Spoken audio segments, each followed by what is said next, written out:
Hello. Hi. Awesome. You're in. Yes, I'm here.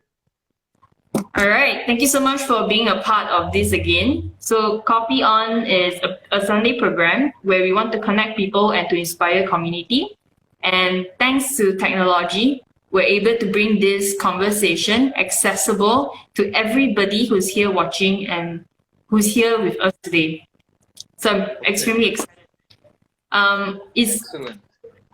Something interesting to note is that for everyone who's in Asia or Singapore, the time differences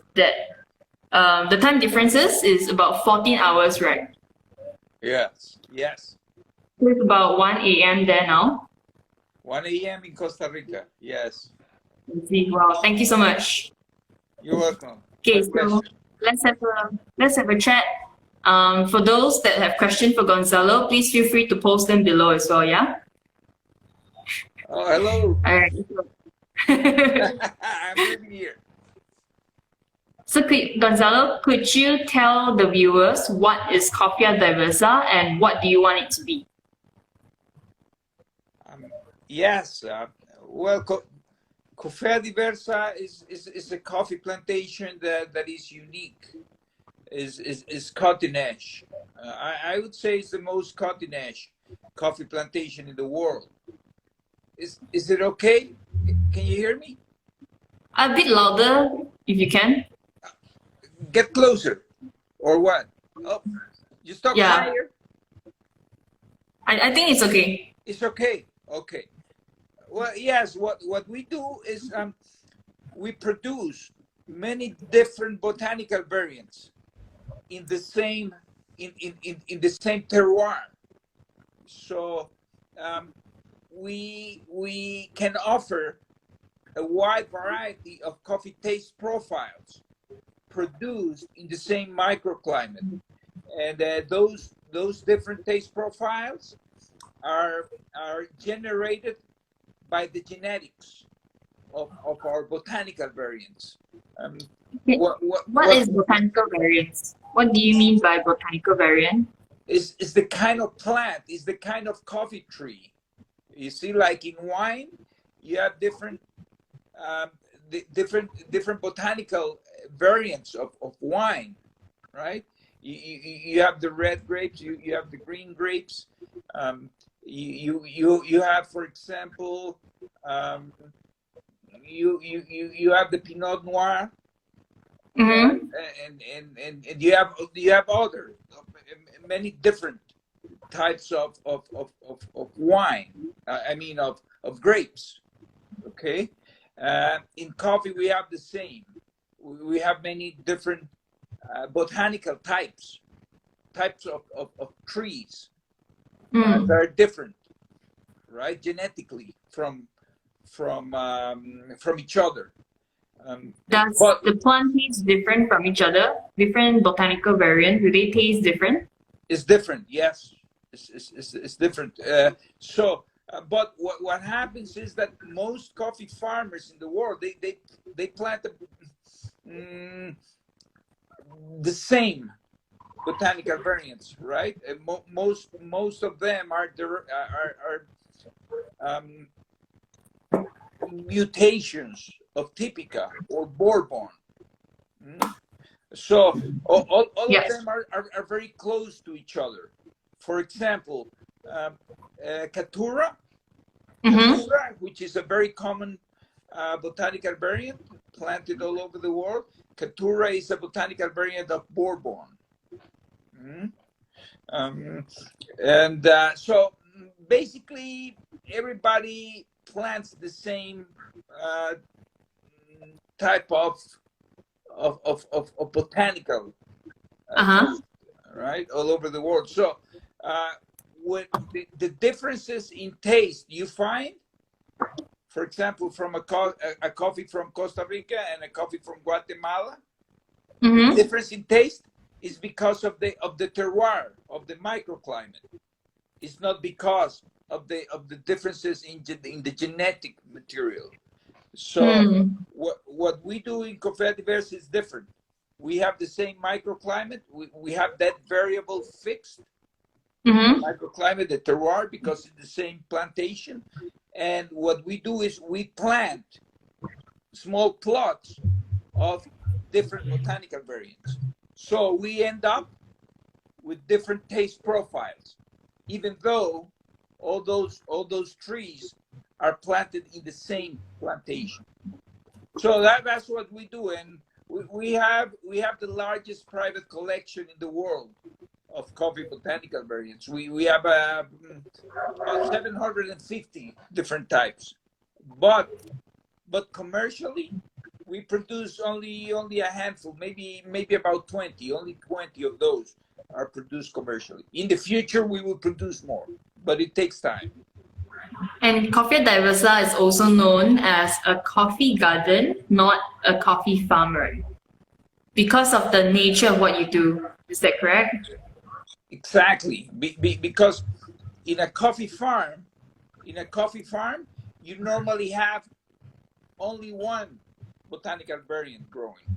So the whole farm produces only one type, only one botanical variant. In our case, we produce many types in small quantities. So that's why we say we're a coffee garden, because in a garden, in a house, in a home, you have different plants. That's what makes a garden beautiful, to have different kind of flowers, different kinds of plants. So we do that parallel. We say we're a garden because of that. Nice. So for everyone's benefit, for all the viewers that just joined us today, Gonzalo is one of the world's most innovative coffee gardener. He owns a coffee garden called Coffea Diversa. It's in Costa Rica, below you. So let us get to know you a little bit more. How did coffee find you? Or how did you find coffee? Oh well, Did you always wanted to work in coffee? well, I have been related to coffee all my life because I'm Costa Rican, and in Costa Rica, coffee is a very important activity. When I was growing up, I grew up in San Jose, which is a capital city, and I lived just north of San Jose. And I remember when I was a child, when I was 7, 8, 9 years old, that in my neighborhood we have homes and we have coffee plantations in our neighborhood. So homes, coffee plantations, coffee plantations. So coffee was really present in my life from a young age. And I remember that in my school vacation, I would go to pick coffee with my friends, and it was a lot of fun. And a fun fact is that Costa Rica is a small country. You see, we're about 5 million people only, and coffee requires a lot of labor to pick it.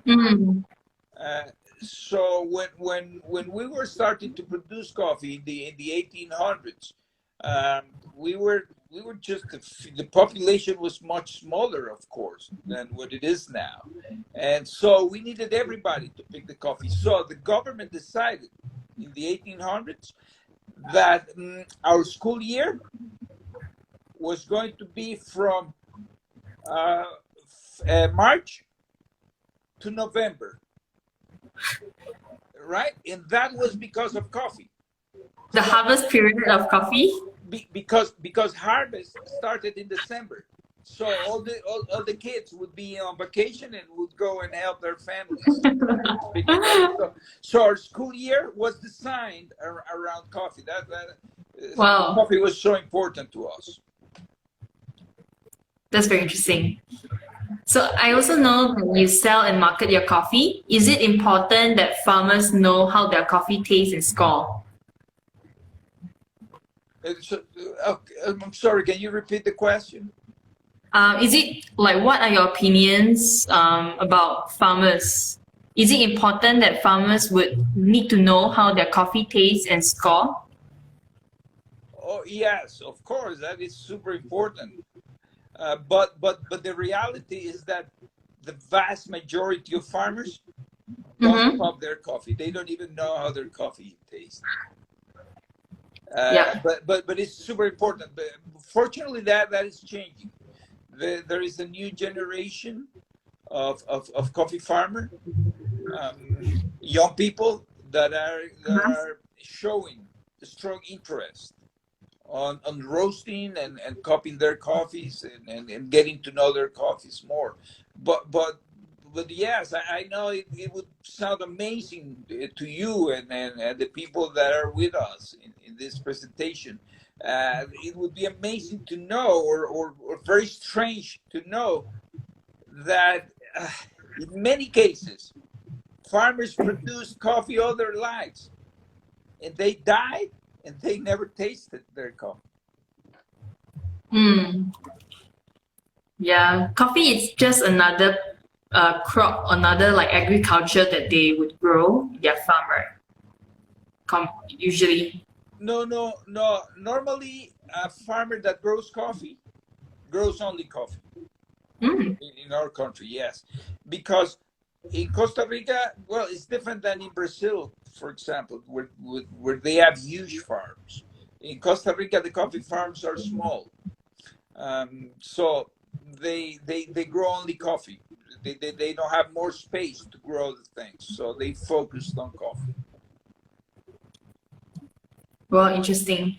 So do you cut, considering how diverse your portfolio is, how do you determine what is good or what is not so good?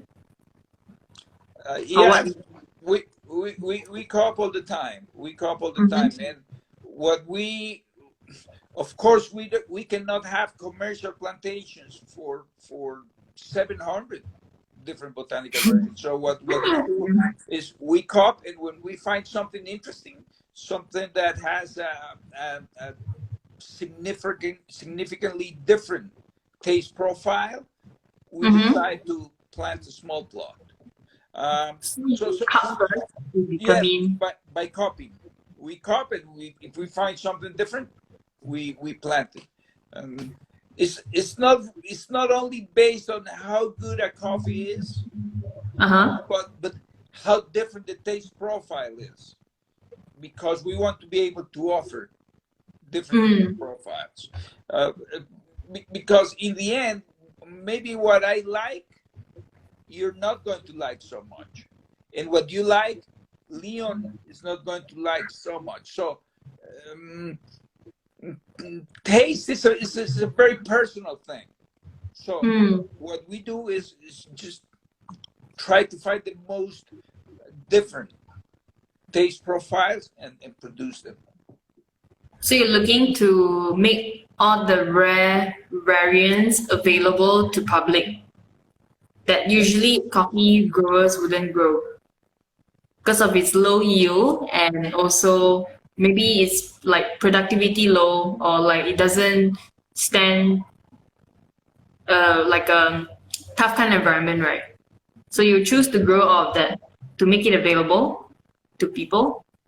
Yes. The main criterion is the taste profile. How different taste profile. So it doesn't matter if the yield is low. It doesn't matter if the plant is susceptible to disease or to insects. That's secondary. Main thing is how different the coffee tastes. Wow, that's very interesting. What are the biggest challenge for you running a coffee garden compared to a farm? Okay, well, the main challenge is that you need to be very focused, because you need to keep every botanical variant segregated, separated. You cannot be you cannot allow mix-ups, right? Because if you're not focused, maybe they're going to mix the botanical variants. And that cannot happen because we want to offer the pure taste of each botanical variant. So you have to harvest the different variants separately and pulp them separately and dry them separately and mill them separately and bag them and export them. So you have to be very focused throughout the process to avoid mix-ups. Sounds like a lot of work. A lot of work. Yes, it is. It's a lot of work, but everybody is in tune. All the staff at Coffea Diversa, they understand very well our concept, and everybody is extra careful. How big is your team in the farm? Yes, we have permanent workers. We have about 7. 7. Wow. Yeah, during the year, but during harvesting season, we have about 20 more. Wow, it's quite a lot. The pickers mostly come from Panama. We're very close to Panama, so the indigenous people from Panama come to help us pick the coffee, because Costa Ricans they don't want to do that. They don't want to go and pick the coffee. So the Panamanians they save us. They help us very much. That's very nice. So how many coffee plants you have, and what's your favorite varietal that you grow, and why? Well, we have about 18 hectares, and in a hectare you can have from 2,500 to 3,000 plants, depending on the size of the tree, on the architecture of the tree. So the number of trees is 18 by, let's say, 2,750. That's what they're like 40,000, I guess, right? Wow. Is it 40? Well, something like that. And about the favorite, you see, I'm married, but I don't have children. But you see, when somebody has children, and you ask that question, the answer is, oh, I love them all. I have no favorite. Well, that's my answer for the variety. So all of them are special to me. I like them all. I don't have a favorite, or all of them are my favorite. That's a very good answer. So in that case, how do you decide on the processing method for each variant? Well, for all the botanical variants, we're producing 3 processing methods. We're producing washed coffee, fully washed coffee. We're producing honey, and we're producing natural. Wow. We do about 1/3, 1/3, and 1/3. So it's very complicated. It keeps getting more and more complicated. And now we're doing a processing method that we call carbonic maceration, which we put the coffee in airtight drums, and we inject CO2 for about 3 days. We decided to do that because I read an article about a French scientist that in the 1930s decided to do that with wine, and he achieved that very interesting taste profiles. So we're doing that at Coffea Diversa. We, as I said, we put the coffee in airtight drums, and we inject CO2 every hour for 3 days. Wow. And then we take it out of the drum and we dry it. And we're We look forward to tasting it. Interesting. Yeah, really interesting taste profiles. We look forward. I think you got some or It's not? supposed to be a secret. No, I'm just I'm kidding. sorry. So, we've been working with Gonzalo for about, I think, 5 years now, if I'm not wrong. I think more. But yeah, possibly more. So one of the reason why we enjoy it so much is because we are able to offer rare botanical variant for the first time ever, so we can explore.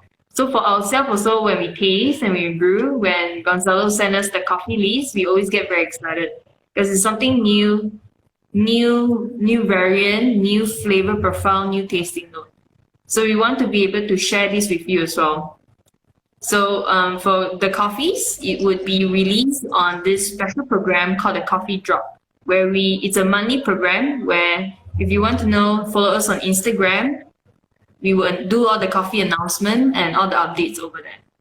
So I was very excited for the Carbonic Maceration one. Oh, yes. So how has Very good. COVID-19 affect like the coffee scene in Costa Rica? No, but when you said 5 years, I was thinking. I think Leon came for the first time. Uh-huh. I think 8 years ago.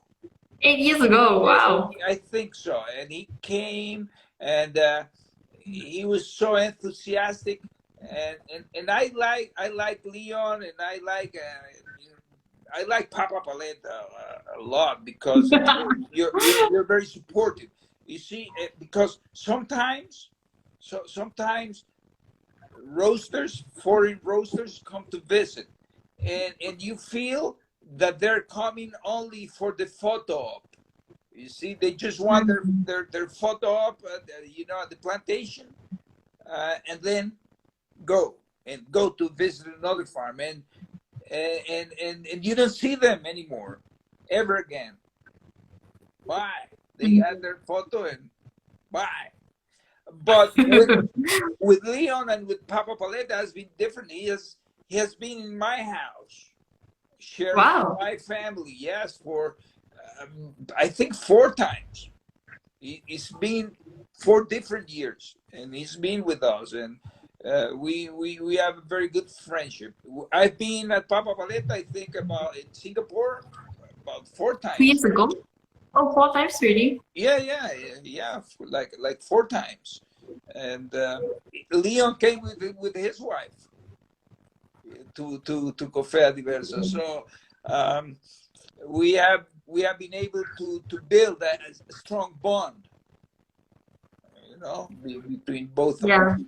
And I appreciate that very much. Yeah, Papa Paleta is a different kind of company, very supportive, as I said.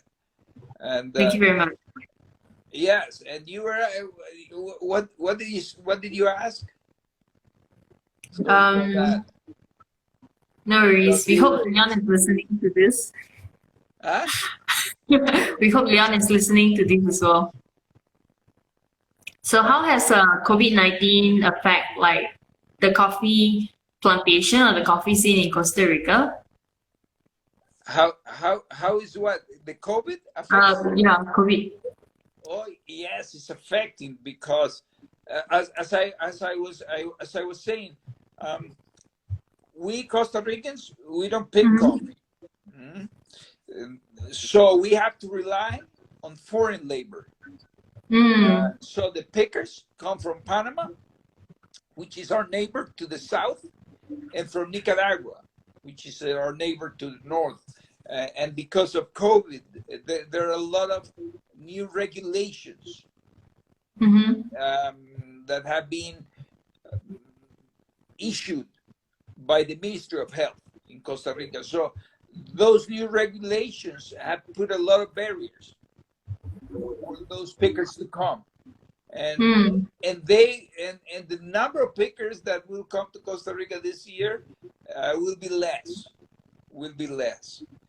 So that means that probably we're not going to be able to pick all the coffee we're going to produce.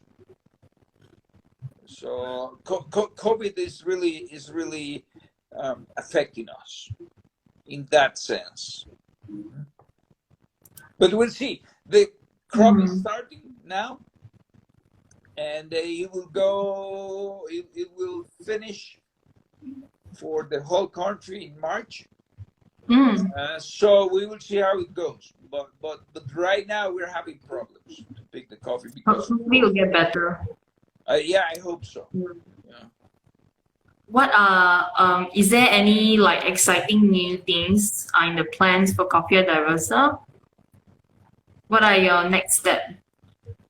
Well, yeah, we're always doing new things, and we're always producing new varieties. So for this coming year, a couple of botanical variants will come on stream, and I'll give you the news and the specific names early next year. And of course, as usual, you will have first option. Papa Valeta will have first option to those Awesome.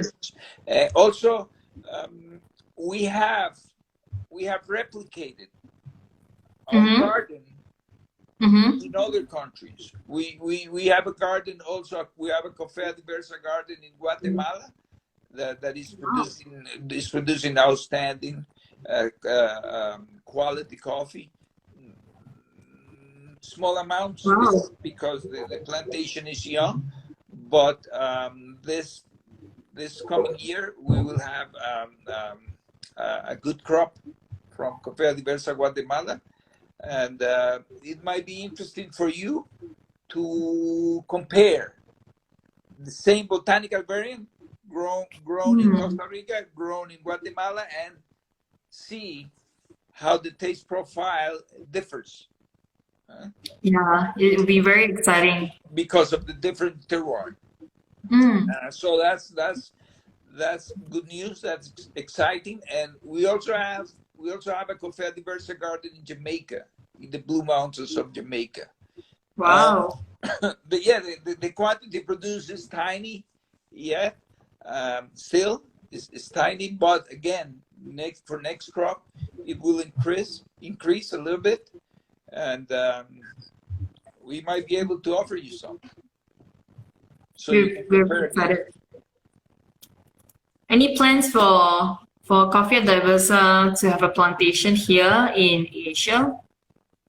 Well, in one of Leon's trips to Coffea Diversa Costa Rica, we talked about a Coffea Diversa garden in Borneo. Or Borneo. Wow, how do you pronounce it? I can never pronounce it. Borneo. Yeah. In Borneo. So maybe someday, I don't know. Maybe someday we will have a Coffea Diversa on that side of the world. Also, we're expecting to reactivate our academy. Oh, nice. Next year, yes, because for those of you who don't know, we have a coffee academy at Coffea Diversa where we teach roasters and baristas and coffee shop owners how coffee is produced from a farming point of view and how coffee is processed. So they come here for 4 days. Our course is full immersion. 4 days. They live in a coffee plantation, and they work shoulder to shoulder with real coffee workers, coffee farmers, and they learn how to plant coffee, how to prune coffee, how to harvest coffee, how to control disease, how to control insects, how to fertilize. We also teach them how to pick the coffee, how to process the coffee, how to do fully washed coffee, how to do honey coffee, how to do natural coffee. And we also teach them how to mill the coffee,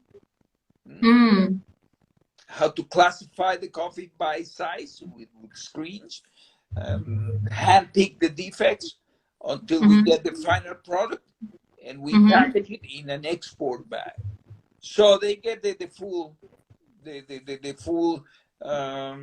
Like seed to cup experience. Seed to cup. Yes, yeah, and we also do a lot of cupping. We do cupping sessions to taste the difference among the different botanical variants. We do cupping sessions to see the different taste profile of the different processing methods, fully washed, honey, natural. So it's very complete. But because of COVID, we had to stop. Our academy had to stop because nobody could travel. But we're already talking to some groups to come next year, early next year. So for the viewers here, if they want to get more information for Coffea Diversa, where do they go? Instagram or website? Both. In Instagram, you can go to Instagram and you can see how the academy works and what we do here. And also we have good information in our website. Awesome. Yeah. I can't wait to be there. So Huh? I can't wait to go over for the academy. Yeah. Next year. Next year, be interesting. So for those that just joined us again, we are live now with Coffea Diversa, a Costa Rican coffee gardener, Gonzalo. So say hi if you have any question, please post them below. I think now we can answer a couple of questions. There's been quite a lot of questions from the viewer today. And fortunately also we have a very international crowd. So there's a viewer from Turkey, from Malaysia, from Guatemala, from Singapore, Malaysia. Yeah, it's quite a lot of viewer today. Yeah, exciting. So the first question is by Phenomenal. Can you see the pop-up at the bottom? Since only 20 varieties are sold commercially, how about the rest? Well, that's good question, right? That's an excellent question. Yeah. Good question. What happens is we don't got all the seeds at the same time. We have been getting the seeds for each botanical variant progressively over time, and coffee takes time to grow and produce. From seedling to first production is 4 years. So in the fourth year, yes, you get the coffee and you cup it, right? So we're still analyzing now. We have cupped many varieties, many new botanical variants that taste about the same as some of the ones we're already producing. So we discard those. It doesn't make any sense. It doesn't make any sense to plant them in a commercial plot because we already have something similar. Our land size is limited, right? So we have to use it wisely. For each botanical variant in our collection, and as I said, we have 750. For each botanical variant, we have about 10 plants of each botanical variant, right? Planted in lines, one after the other. So when they produce for the first time, we come. If it's something really different in terms of taste profile, I'm sorry, then we do a small plot. A small plot for us could be about 500 plants. But if we taste something that maybe tastes great, excellent, but we already have something similar producing, so we don't produce that, and we continue. Most of our botanical variants we have not even cupped. We're still in the process. So that's that. I hope that answered the question. That's very well. Since it's small quantity, who do you sell the small lots to? I sell the small lots to niche coffee roasters in the US, in Canada, in Japan, Taiwan, Singapore, Korea, small quantities. We're niche players. England. Nice. And we also roast some in Costa Rica. We're also roasters. We roast our coffee and we sell to end users here in Costa Rica. In Costa Rica too. Wow. Yes, we have a small retail shop where we sell the beans, our beans. That's cool. We have a question by this user called the Hungry Shippy. How long have you been doing these and what gets you started in coffee? Oh, well. You should share with them the interesting story they told me. Yes, well, yeah. I've been related to coffee all my life since I was a little kid. As I said, in my neighborhood, we have houses and we have coffee plantations, houses and coffee plantations. So coffee was really close to me since a very young age. And I have a story that I don't remember this, but my mother told me this story. She said that when I was 3 years old, she didn't let me drink coffee because she thought I was too young for coffee. But she said that, you see, in those days, back then, the family would gather every afternoon and drink coffee in the afternoon. So all my uncles and aunts and my grandmother and my mother, everybody would be drinking coffee, you know, in a long table. And all my cousins about my age would come to, but they would go and play to the garden. In the garden, they would go and play. But my mother said I remained in the living room with the adults, right? While they drank the coffee and talk. And she said I would remain there.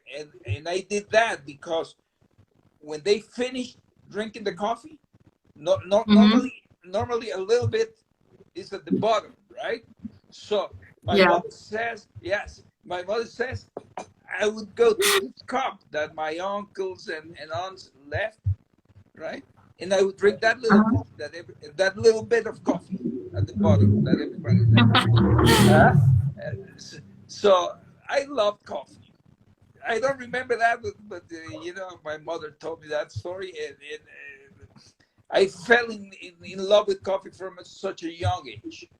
And my mother said that she didn't like that I drank so much coffee being so young. So one day she thought that she was going to make me not like the coffee. So she put some salt, you know, with a little bit of coffee at the bottom. And she said I drank it and I liked it. I drank some more. So the trick didn't work. So anyways, after that, I went to school. I went to high school, and then I went to university here in Costa Rica, and I studied agronomy. I became an agronomist, agronomic engineer. And when I graduated, I went to work for a bank, giving loans, evaluating, loan applications for coffee farmers. So I would go visit their farm and look at their projects, and I would finance their coffee plantations. And then after that, I would continue visiting them just to make sure that they were doing everything correctly, giving recommendations. So their plantations were going to be successful, and they were going to be able to pay back the loan. So I did that. I worked with the bank for about 4 years. I also financed some processing plant, some beneficios. And I did, as I said, I did that for 4 years. And after those 4 years, I decided to go to the US. to a university in the USA to study business administration. And so I went there and I graduated. And when I finished, when you study in the US, when you finish studying, you can remain in the country working for a year, you know, in the same field that you studied for university. So I intentionally looked for work in a coffee company. I worked for a coffee shop chain. This was back in the 90s, 1994. Imagine that. You had not even been born. Well, I was in 1994, and I looked for work in this coffee company, whose name was Gloria Jean's Gourmet Coffees. In 94, and at that time I think they had about 150 shops, and I worked for them for a year. So it was very interesting to me because that was the other end of the industry. I had worked, you know, in the base of the supply chain, which is the farms. And then I worked at the other end. The consumer, right? The consumer, yeah, selling coffee in retail to consumers and preparing drinks. I learned how to do a cappuccino and latte and all that in 1994. Wow. Specialty coffee was starting to grow.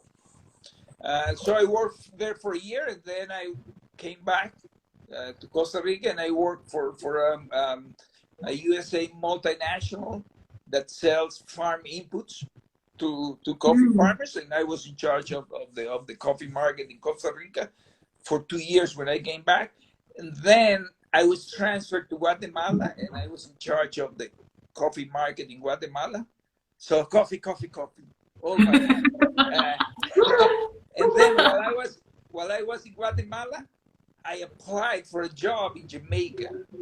They needed a general manager for the coffee industry board in Jamaica. So I applied and I got the job. So in 2000, the year 2000, I moved from Guatemala to Jamaica. And I learned a lot.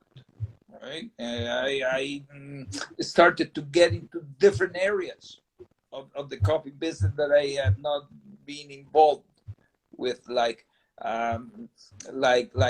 coffee processing, like marketing and selling of green bean.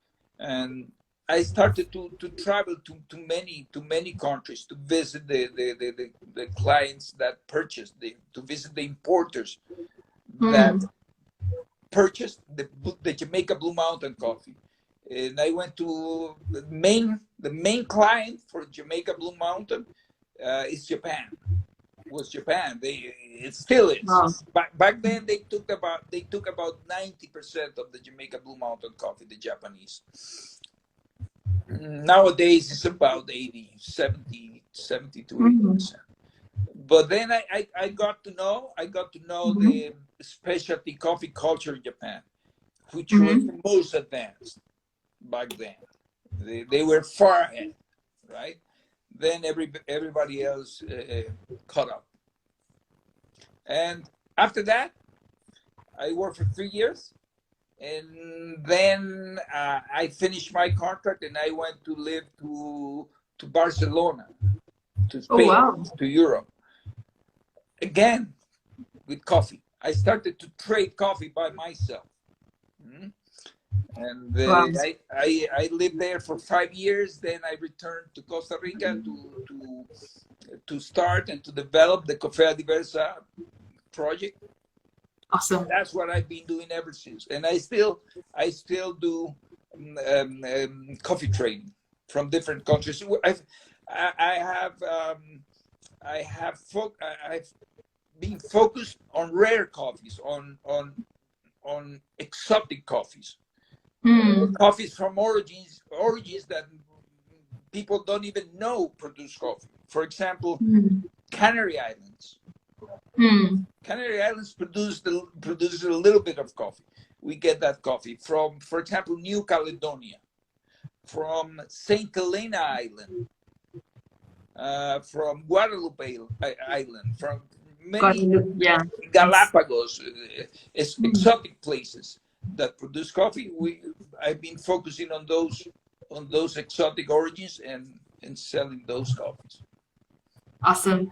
Sorry, Gonzalo. Unfortunately, for Instagram Live, we have a time limit of 60 minutes. Do you think we can answer one last question from the viewer? I think we have about like 3 minutes left. I thought we had been talking for about 15 minutes. Yeah, if time passed just so fast. Yes. So one last question. Yes. Beyond labor, how has COVID-19 affected the export of Costa Rican coffee? Main market for Costa Rica are Europe and US. Any chance for more Costa Rican coffee in Asia? How has COVID affected the export of Costa Rican coffee? Well, last crop, the 2019-2020 crop, it didn't really affect it, because when coffee affected us for the first time, it was March, and by then the harvest had finished already. So there wasn't a big problem. We export the coffee almost normally. This year is going to be different, and there's a big question mark.